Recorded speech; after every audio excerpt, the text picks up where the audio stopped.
Okay guys, so I'm just going to go through some of the changes that have been made to the Furin FRS in the version 2. These changes mostly affect the case and how the case works. So most of the internals and the instructions that will be in the previous video will still apply. I'll just go through the differences first, and then you can go back to the previous instruction guide for more detail on things like wiring and all the internals and the stuff that's the same between the two versions. So first things first, with the Furin FRS, your button layout will look however you have it. There's loads of different versions, but for one like this, you'll have your directions on your left hand side: left, down, right, and up. This will also be an up button, but we'll talk about that in a moment.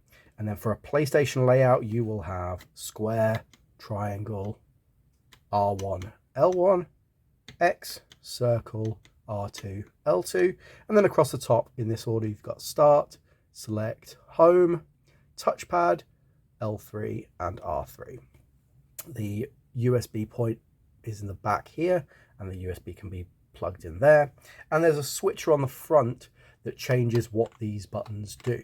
So the first change to the version 2 is the advanced switcher. So before, we used to have a switch at the front that would swap between which of your up buttons, if you had two, which of these up buttons would be active.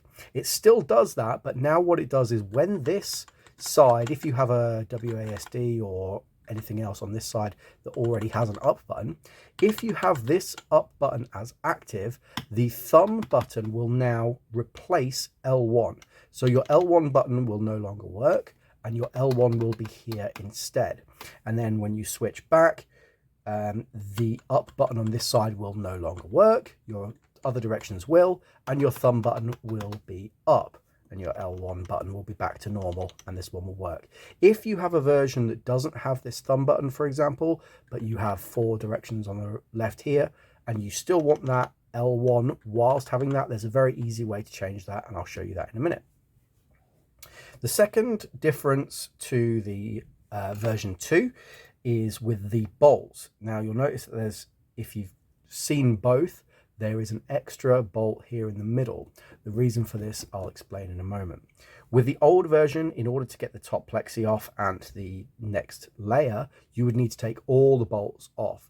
For the version 2, if you've got this middle bolt, you now only need to take off 5. So you would take the middle one and the furthest right 2 and the furthest left 2, and this will give you access to lift up the top plexi and take out, I'm just going to unplug these, you won't be able to see, but unplug the cables and take out the full top plexi, including your button layouts. So if you have button layouts that you are swapping in and out quite frequently, this is useful to make that process a lot quicker. So you would just have to obviously plug your cables in, and then you've only got the 5 bolts around the edge. These ones now just screw directly to the next layer down. So the advanced switcher, if you're wanting to change that, once you have your case open, the advanced switcher is here, and you'll notice that there are 6 points rather than 3. If you are wanting your up button on your left hand side and your L1 to work at the same time, all you would do is unscrew this top right hand side pin here, take the wire out from it and put it into this bottom right hand side. Everything else can stay exactly the same, and everything else will work exactly as intended. You just change this top right, move the wire to this top left and screw it in. Otherwise you'll have the L1 changing when you change the switch at the front.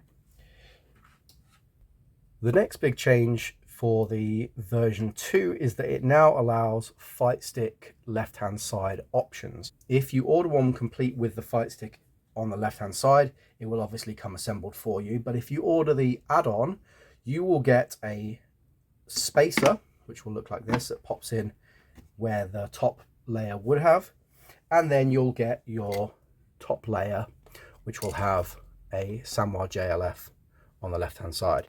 The cable for this plugs in the same way as your other left hand sides. It will just plug into the pins that are here, and replacing that is the same as changing out any other top layer. I'll just plug that fight stick one in just so you can see. So I would plug that into the left hand side plug that's there. The other two will plug in the exact same, and then this drops in. And then the bolts, because obviously the spacer is there, you will receive slightly longer bolts for the top part, but otherwise they will go in the exact same way. So you'd have your center one, and you'd have 4 around the edge. And I'm just going to add to the screen here a guide for the wiring that's internal. It will be pretty much the same as what is in the last version, but when the last version's instruction video comes up with wiring guide that has the colors of the wires, they will be slightly different. So they, in the version 2, will be as shown on the screen now.